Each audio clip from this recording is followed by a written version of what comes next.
We want to continue our conversation about verbal and nonverbal communication and how it pertains to gender. And so in this lecture, we're going to be talking specifically about nonverbal communication. I want to remind you that the objectives we have for this particular module is to name and explain the terms that we use to talk about verbal and nonverbal communication. And specifically in this lecture, we want to look at the impact that gender can have on our nonverbal cues and our nonverbal behavior. We'll begin with a conversation about how does nonverbal communication function. So there's really three ways that we can understand the function of nonverbal communication. One is the way that it supplements verbal communication. So things like nodding your head when you're saying yes adds another layer to the communication. We also use nonverbal communication to regulate. So something like raising your hand means I want to talk, I want to interject something into the conversation, so you're regulating through the use of the body. We can also establish relationship levels of meaning. It's an important function. So something like an immediacy cue, the way that we put our bodies close to another person or lean in toward them implies liking. So the immediacy of the body becomes part of the definition of the relationship we have with that person when we communicate. So the way that we're going to talk about gender and nonverbal communication is we're going to work through these different types of nonverbal communication, defining them, and then looking at them through a gendered lens. So let's begin with the first type of nonverbal communication we're going to talk about, and that is paralanguage. Paralanguage refers to the vocal cues we use when we are speaking. So it's the nonverbal dimension of the voice, like tone and pitch and rate, and all the ways that our voices express nonverbal communication. Not language, but nonverbal, so it's the expression of the voice. So if we look at the ways that this is gendered, because of physiology, oftentimes men's voices are deeper, but not necessarily. And you can begin to unpack how it is that we respond to voices that are not the gendered expectation. We also look at what voices are more commanding. So how would one perceive a more feminine voice in comparison to a masculine voice? Does one seem more authoritative? Does one seem more nurturing? So again, we call upon that kind of essentialist problem. The second type of nonverbal we'll talk about is haptics. And haptics refers to how people touch. So touch and gender, you can see, have a really interesting intersection.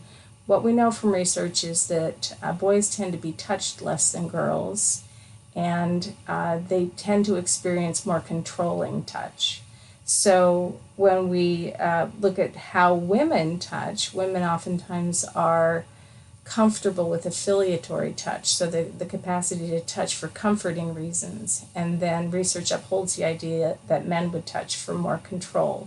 So if you want to intercede or stop somebody, you might touch with control. If you want to do that affiliatory that we mentioned before, that might be something you see more common with, aligned with femininity.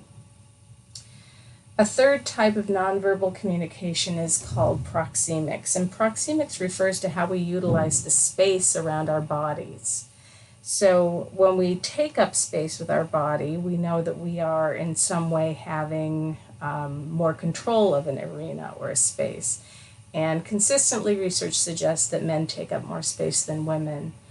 And that begins early in socialization, how girls are taught to sit still and to not move, and therefore they're not going to be occupying as much space. We can also look at space in relationship to the idea of territoriality. So how do people actually mark out space and own it? And nonverbally, what we know is that people often associate that with gender. So spaces that are in private spaces, homes for example, there may be a room that is particularly about where women might occupy space, and another space in the home that might be where men occupy space. And we begin to see the patterns of gendering that get supported by this idea of territoriality. Another example of nonverbal communication is what we call artifacts. And artifacts are the things, the objects that we adorn our bodies with or utilize in our lives. So things like clothing or jewelry, or it could even be something like the car that you drive could be considered an artifact, or the art that you have, or the furniture that you have. So when we look at that, we see that gendering becomes, and gendering of artifacts happens very young and very early. All you have to do is walk into any kind of big department store and see that the toys that we are selling to parents for their girl or for their boy are very gender specific. They have a particular color.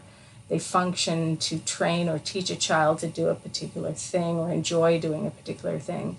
So because that happens early, we can see that influence being really powerful with the gendered nonverbal artifacts that children are exposed to.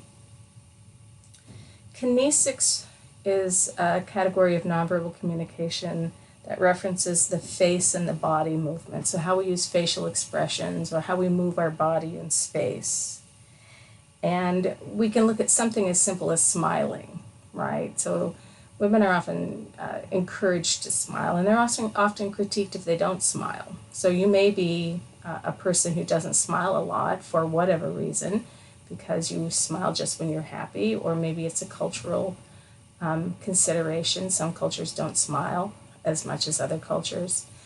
But what women often find is that they are encouraged to smile because they're told that they look angry, or they're expressing an emotion they shouldn't be expressing if they're not smiling. So because of that, we see that nonverbal kinesics becomes controlled by other people, the expectation that you need to do that.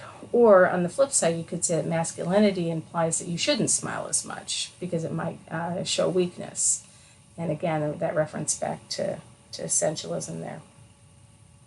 We also look at physical characteristics as part of nonverbal communication. So the way that the body actually looks physically, the physical aspects of the body. This gets into some of the complicated research on body ideals and beauty ideals. So how your body is perceived in terms of your gender and the value that we might place on that becomes something we can talk about. The cultural expectations of what it means to be a beautiful man or a beautiful woman. So when we talk about nonverbal communication, those are some types, we've gone through those fairly quickly.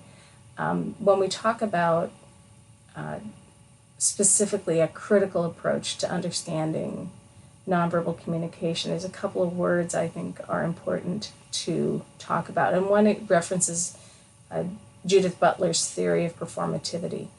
So what Butler is saying in that theory is that it is in the body that we begin to define gender. So these performative acts, this repetition of the body becomes the way that the body remembers gender and performs gender.